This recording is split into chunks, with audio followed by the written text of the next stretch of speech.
tagapagligtas natin. Tuwirin mga landas, mga alitan ay tapusin, sapagkat si Kristo'y darating. Simula panahon ng una, nang ang tao'y nalubog sa sala, pinangako ang Birhen ay magbibigay. Ang sanggol niya ay Immanuel, Immanuel. Masaya natin ipaganda pagdating ng manunubos, tagapagligtas natin. Tuwirin mga landas, mga alitan ay tapusin, sapagkat si Kristo'y darating.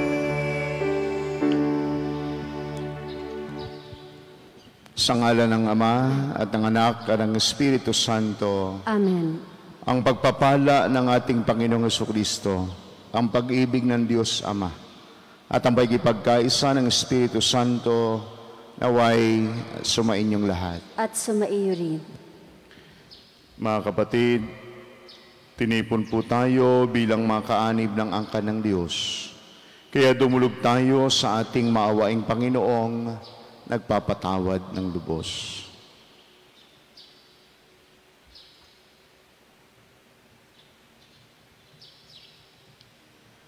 Sinugong tagapagpagaling sa mga nagsisisi, Panginoon, kaawaan mo kami. Panginoon, kaawaan mo kami. Dumating na tagapag-anyayang mga makasalanay magsisi, Kristo, kaawaan mo kami. Kristo, kaawaan mo kami. Nakalukluka sa kanan ng Diyos Ama para ipamagitan kami. Panginoon, kaawaan mo kami. Panginoon, kaawaan mo kami. Kaawaan tayo ng Diyos sa makapangyarihan.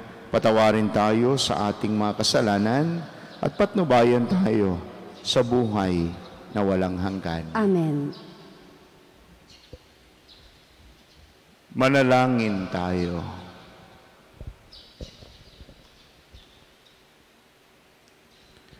Ama naming makapangyarihan, ihanda mong lubos ang aming kalooban upang sa pagdating ng iyong anak, kami ay matagpuan na karapat-dapat makasalo sa masaganang hapag ng buhay.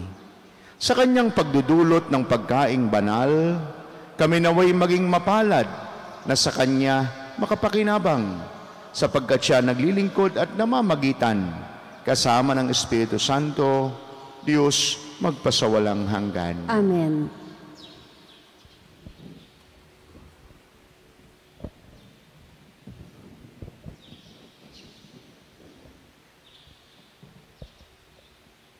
Pagbasa mula sa aklat ni Propeta Isaías. Sa araw na iyon, sa bundok ng Sion, aanyayahan ng Panginoon ang lahat ng bansa. Gagawa siya ng isang piging para sa lahat, na ang handay masasarap na pagkain at inumin. Sa bundok ding ito'y papawiin niya ang kalungkutang nagahari sa lahat ng bansa. Lubusan na niyang papawiin ang kamatayan. Papahirin ng Panginoon ang luha ng lahat. Aalisin niya sa kahihiyan ang kanyang bayan. Kung magkagayon, sasabihin ng lahat, siya ang ating Diyos na ating pinagtitiwalaan, ang inaasahan nating magliligtas sa atin. Magalak tayo at ipagdiwang ang kanyang pagliligtas. Iingatan ng Diyos ang bundok na ito. Ang salita ng Diyos. Salamat sa Diyos. Salmong tugunan. Lagi akong mananahan sa bahay ng poong mahal. Lagi akong mananahan sa bahay ng poong mahal. Panginooy aking pastol, hindi ako magkukulang. Ako'y pinahihimlay sa mainam na pastulan, at inaakay niya ako sa tahimik na batisan. Binibigyan niya ako niyong bagong kalakasan. Lagi akong mananahan sa bahay ng poong mahal. At sangayon sa pangako na kaniyang binitiwan, sa matuwid na landasi, doon ako inaakay. Kahit na ang daang iyo'y tumatahak sa karimlan, hindi ako matatakot pagkat ika'y kaagapay. Ang tungkod mo at ang pamalo, ang gabay ko at sanggalang. Lagi akong mananahan sa bahay ng poong mahal. Sa harapan ng lingkod mo, ikaw ay may handang dulang. Ito'y iyong ginagawa, nakikita ng kaaway. Nalulugod ka sa akin, nang ulo ko ay langisan, at pati na ang kalis ko ay iyong pinaapaw. Lagi akong mananahan sa bahay ng poong mahal. Tunay na ang pag-ibig mo at ang iyong kabutihan, sasaakit tataglayin habang ako'y nabubuhay. Doon ako sa templo mo, lalagi at mananahan. Lagi akong mananahan sa bahay ng poong mahal.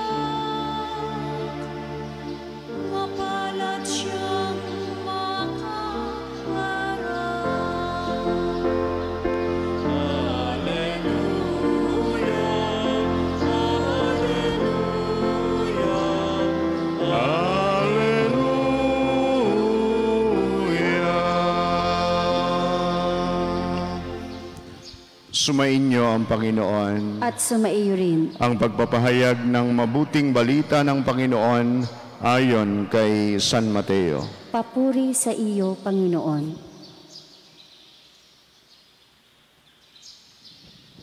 Noong panahong iyon, nagbalik si Jesus sa tabi ng lawa ng Galilea. At siya'y umahon sa burol at naupo. Nagdatingan ng napakaraming tao na may dalang mga pilay, bulag, pingkaw, pipe at marami pang iba. Inilagay nila ang mga may sakit sa harapan ni Jesus at kanyang pinagaling sila. Lamangha ang mga tao nang makita nilang nagsasalita na ang mga pipi. Gumaling na ang mga pingkaw, nakalalakad na ang mga pilay, at nakakikita na ang mga bulag. At nagpuri sila sa Diyos ng Israel. Tinawag ni Jesus ang kanyang mga alagad at sinabi, "Nahahabag ako sa mga taong ito sapagkat 3 araw na ngayong kasama ko sila at wala na silang makain. Hindi ko ibig na sila'y palasing gutom, baka sila mahilo sa daan." At sinabi ng mga alagad, "Saan po tayo kukuha rito ng tinapay na makasasapat sa gayong karaming tao?" "Ilan ang tinapay ninyo riyan?" tanong ni Jesus sa kanila. "7 po," sagot nila, "at ilang maliliit na isda." Ang mga tao'y pinaupo ni Jesus sa lupa. Kinuha niya ang 7 tinapay at ang mga isda at nagpasalamat sa Diyos. Pagkatapos, pinagpira-piraso niya ang mga iyon at ibinigay sa mga alagad para ipamahagi sa mga tao. Kumain ang lahat at nabusog, at nantipunin nila ang mga tinapay na lumabis. Nakapuno sila ng 7 bakol na malalaki.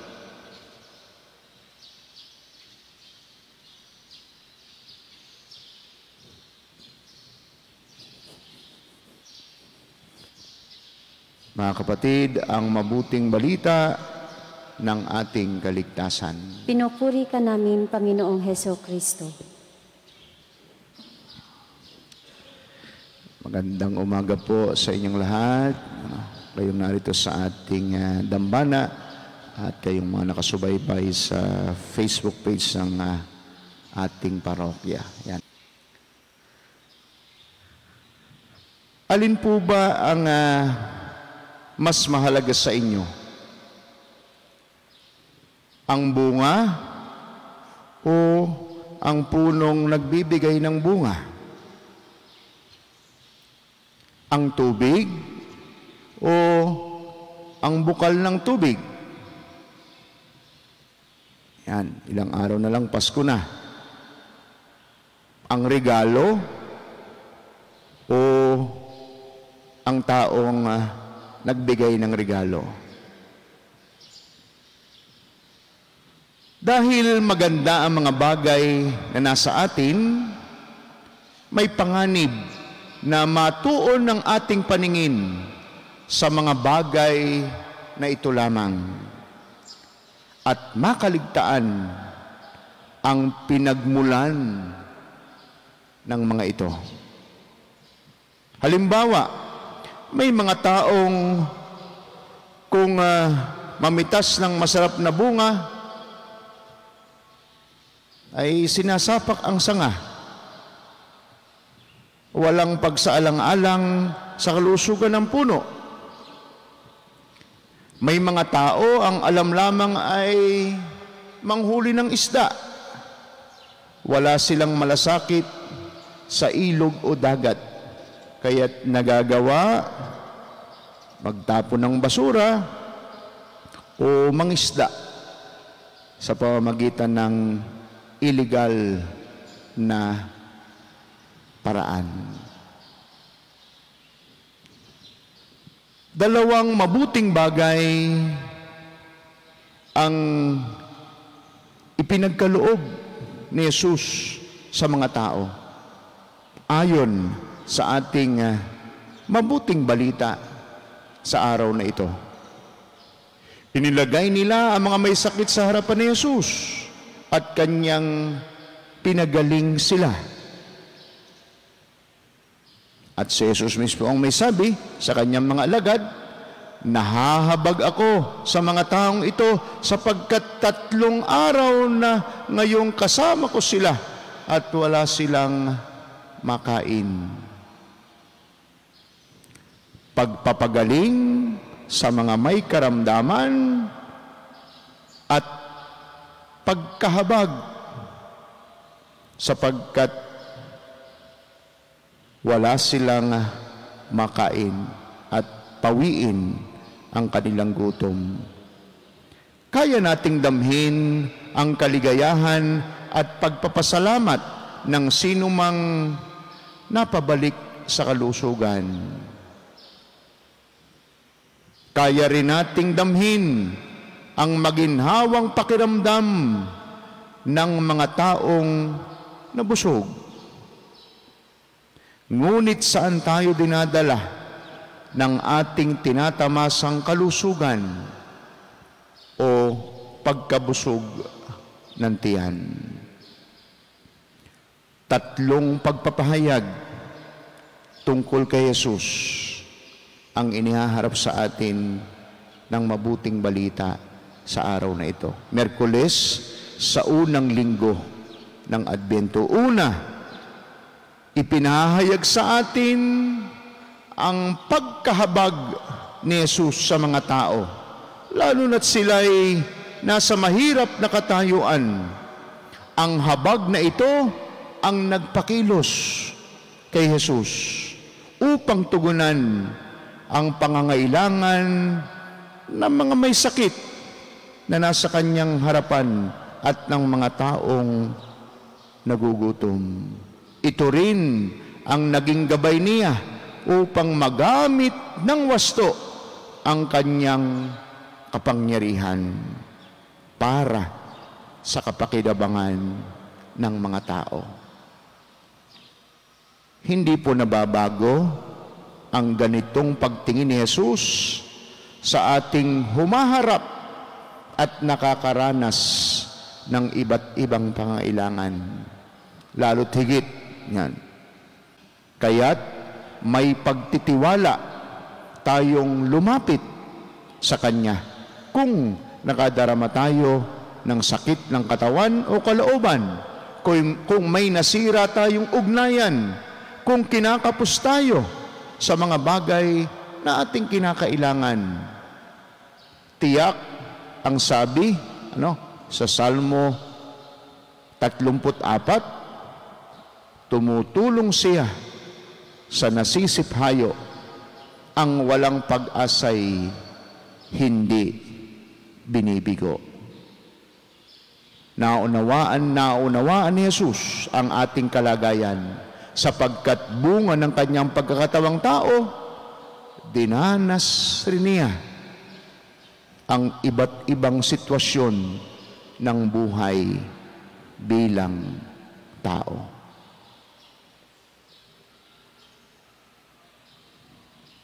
Pagkahabag ni Jesus.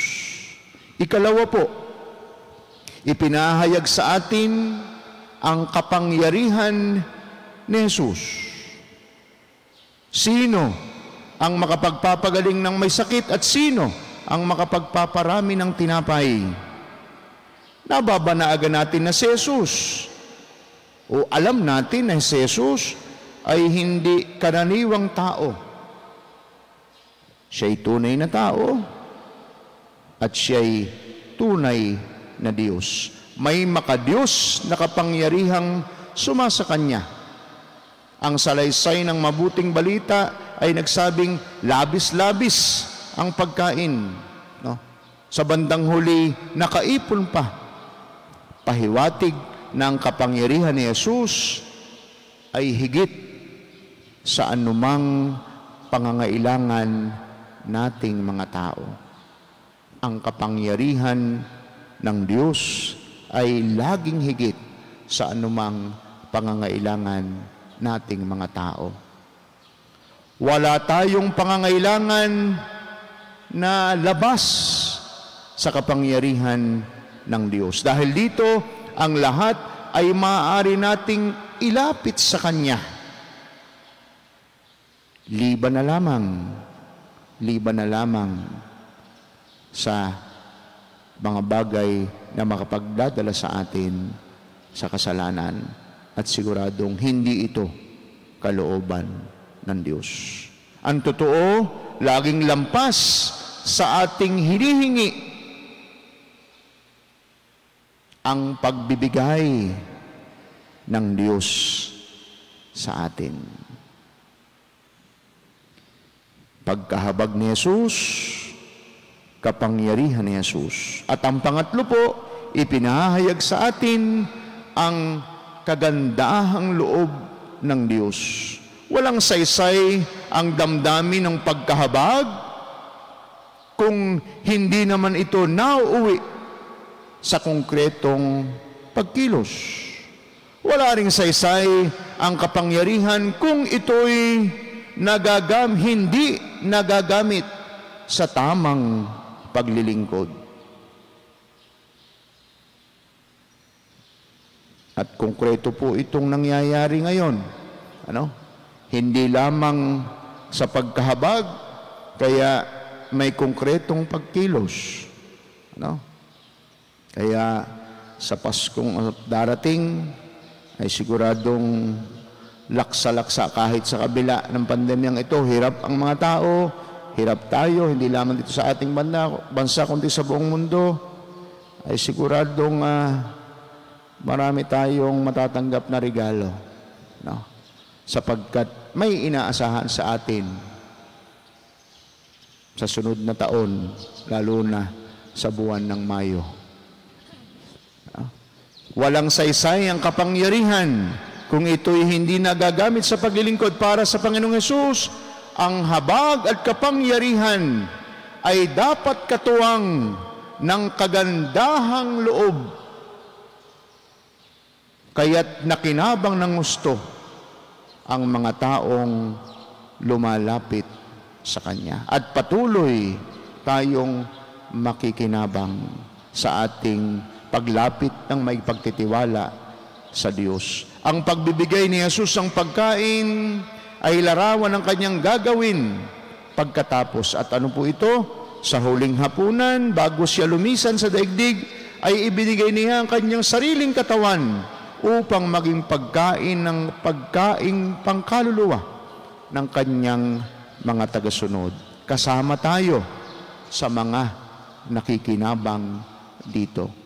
Kaya't linggo-linggo at sa tuwinang tayo'y magdiriwang ng banal na misa, tinatanggap natin ang handog ni Jesus sa atin. ang kanyang katawang nagsisilbing pagkain para sa buhay na walang hanggan. Ang Panginoong Hesus, dakilang handog ng Diyos, ang kalusugan at ang pagkaing nagbibigay sa atin ng lakas. Dakilang handog niya ang maraming magagandang bagay na tinatamasa natin ngayon. Ngunit ang lahat ng ito ay anino lamang ng nagbibigay ng mga ito. Lalong dakilang handog sa atin si Jesus mismo. Huwag sanang mga kaloob lamang ng Diyos ang ating hangarin sa ating buhay. Hangarin, sana lagi natin na makamta natin ang Diyos mismo na nagkakaloob sa atin ng ating lahat ng pangangailangan upang manatili tayo sa kanyang kawan at manatili tayong kanyang mga tagasunod.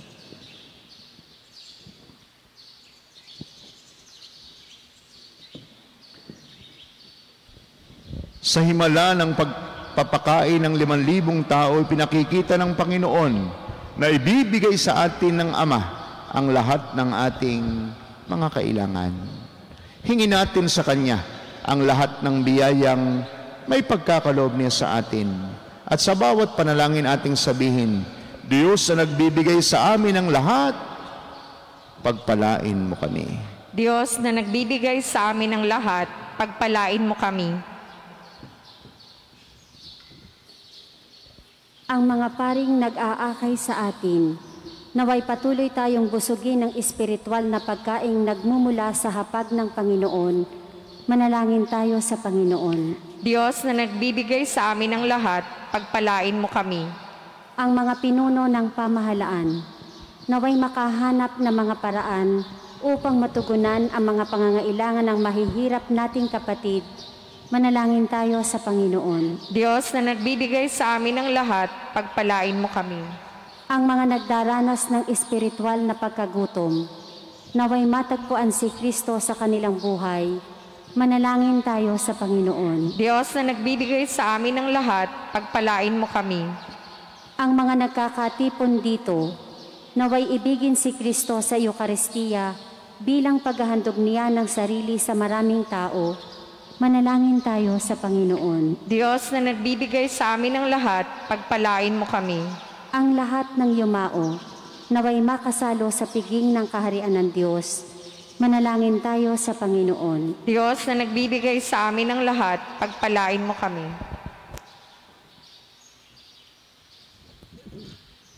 Ama naming makapangyarihan, ibinigay mo sa amin ang tinapay mula sa langit bilang pagkain para sa aming paglalakbay dito sa lupa. Gabayan mo ang aming mga hakbang patungo sa katarungan at kapayapaan. Idinadalangin namin ito sa pamamagitan ni Kristong aming Panginoon. Amen.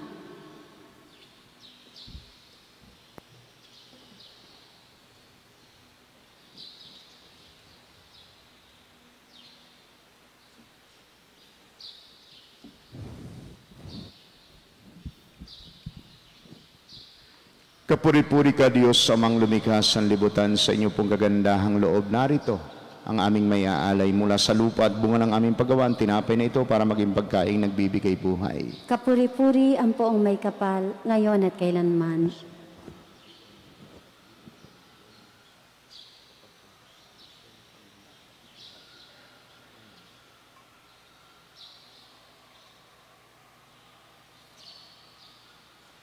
Kapuri-puri ka, Diyos, sa mang lumikha sa libutan, sa inyo pong kagandahang loob. Narito ang aming may aalay mula sa katas ng ubas at bunga ng aming paggawa.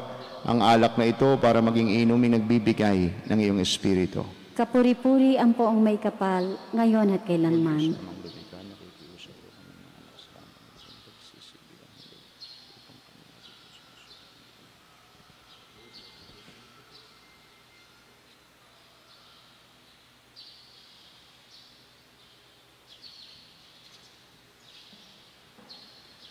Manalangin kayo mga kapatid upang ang ating paghahain at ang ating mga panalangin ay kalugdan at dinggin ng Diyos amang makapangyarihan. Tanggapin nawa ng Panginoon itong paghahain sa iyong mga kamay, sa kapurihan at karangalan, sa ating kapakinabangan at sa buong sambayanan niya. Ama naming lumikha, maihain nawang lubos ang matapat naming paglilingkod sa pagganap sa itinatag ng iyong anak at sa pakikinabang sa iyong pagtubos sa aming lahat sa pamamagitan ni Jesucristo, kasama ng Espiritu Santo, magpasawalang hanggan. Amen.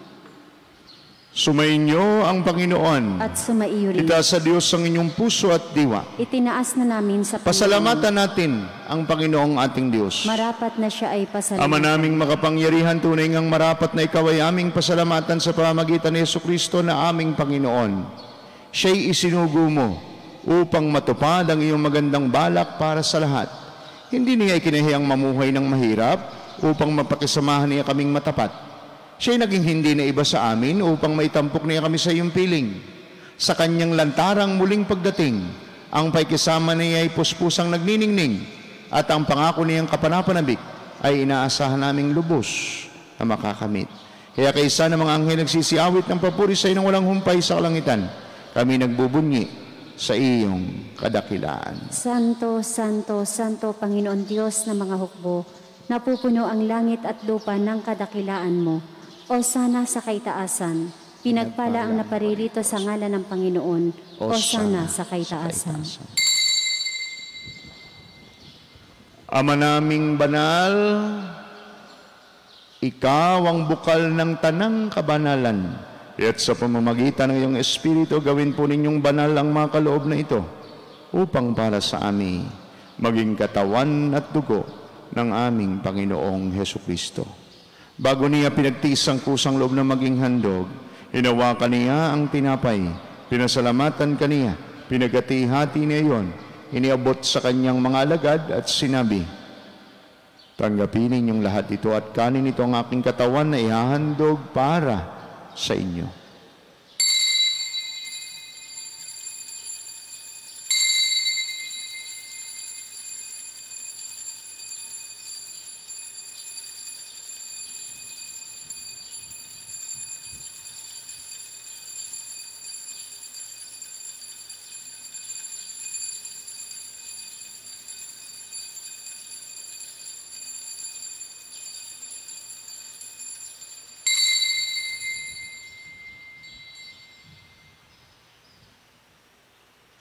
Gayun din naman nung matapos ang hapunan, hinawakan niyang kalis, muli kaniyang pinasalamatan. Iniabot niyang kalis sa kanyang mga alagad at sinabi, tanggapin ninyong lahat ito at inumin. Ito ang kalis ng aking dugo ng bago at walang hanggang tipan. Ang aking dugo na ibubuhos para sa inyo at para sa lahat sa ikapagpapatawad ng mga kasalanan. Gawin ninyo ito sa pag-alaala sa akin.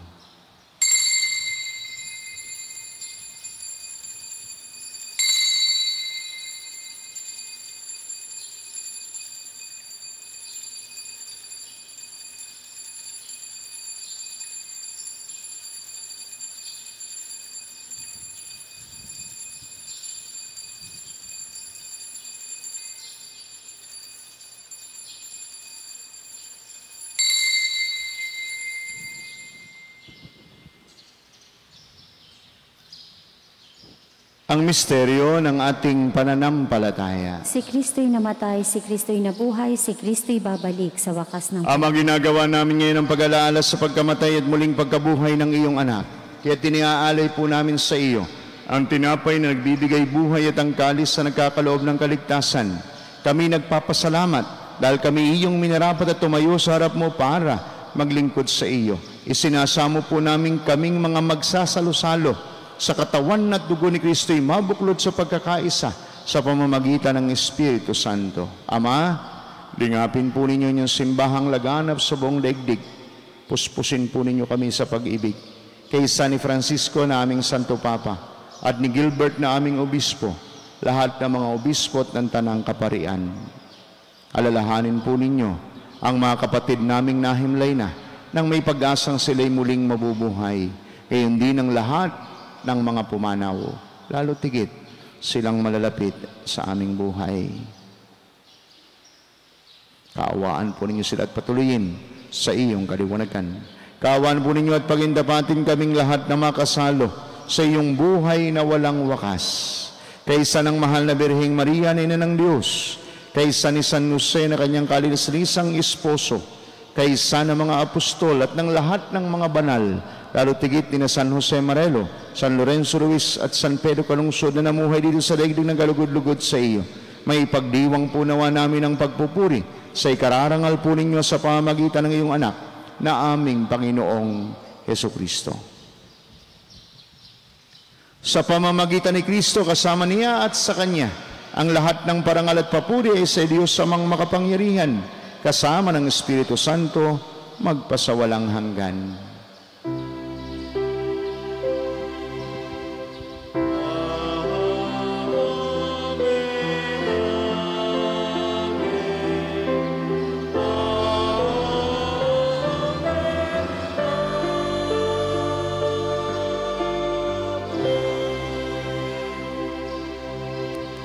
Dumulog tayo sa Ama na bukal ng lahat ng mga biyaya at pagpapala sa pamamagitan ng mga salita ng ating Panginoong Hesus, ang Ama namin.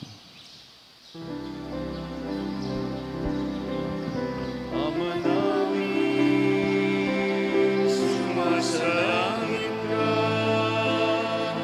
sambahin ang ngalan mo, mapapasahin ang kaharian mo, sundin ang loob mo, dito sa lupa para lang sa langit. Bigyan mo kami ngayon ng aming kawan sa at patawarin kami sa aming mga kasalanan para lang magpapatawad namin sa nagkakasalan sa amin. At huwag mo kaming ipahintulot sa kusog, at iarihan kami sa lahat ng masama. Hinihiling po namin kami adiya sa lahat ng masama, pagkalooban ng kapayapaan na araw-araw iligtas sa kasalanan at iliw sa lahat ng kapahamakan, samantalang aming pinananabikan ang dakilang araw ng pagpapahayag ng tagapagligtas naming si Hesukristo. Sapagkat iyo ang kaharian, ang kapangyarihan at ang kapurihan, magpakailanman. Amen. Panginoong Hesukristo, sinabi mo sa iyong mga apostol, kapayapaan ang iniiwan ko sa inyo, ang aking kapayapaan ang ibinibigay ko sa inyo. Tunghayan po ninyo ang aming pananampalataya at huwag po naman ang napakarami naming mga pagkakasala. Pagkalooban po ninyo kami ng kapayapaan at pagkakaisa, lalo tigit kapayapaan at pagkakaisa sa loob ng aming mga tahanan ayon po sa inyong banal na kalooban, kasama ng Espiritu Santo, magpasawalang hanggan. Amen. Ang kapayapaan ng Panginoon naway laging sumainyo. At sumaiyo rin. Magbigay at manghangad po tayo ngayon ng kapayapaan sa isa't isa.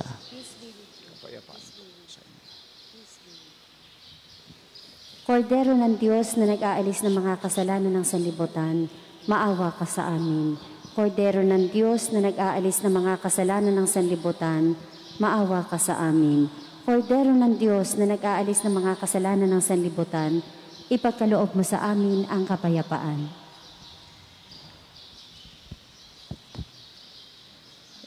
Narito si Jesus, ang Diyos ng awa at pag-ibig. Siya ang Diyos sa sumasa atin, malapit sa ating piling. Mapapalad kayong manakikibahagi sa kanyang banal na piging. Panginoon, hindi ako karapat-dapat na magpatuloy sa iyo, ngunit sa isang salita mo lamang ay gagaling na ako. Ang katawan ni Kristo. Amen.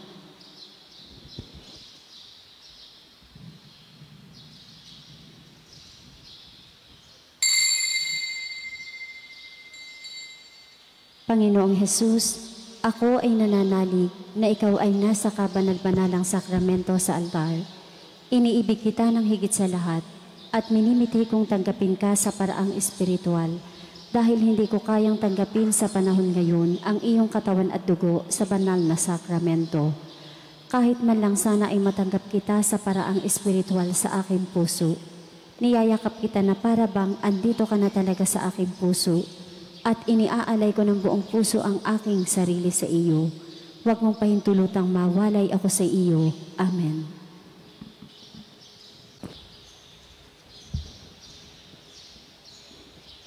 Manalangin tayo.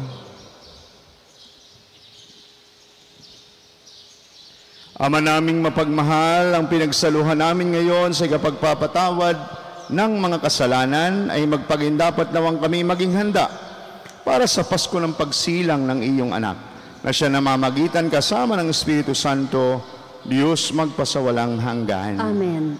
Sumainyo ang Panginoon. At sumaiyo rin. Pagpalain po kayo at ingatan kasama ng inyong mga pamilya at mga mahal sa buhay ng ating makapangyarihan, mapagmahal at mawaing Diyos, Ama at Anak at Espiritu Santo. Amen. Ang banal na misa ay naialay na. Humayo kayong mapayapa. Salamat sa Diyos.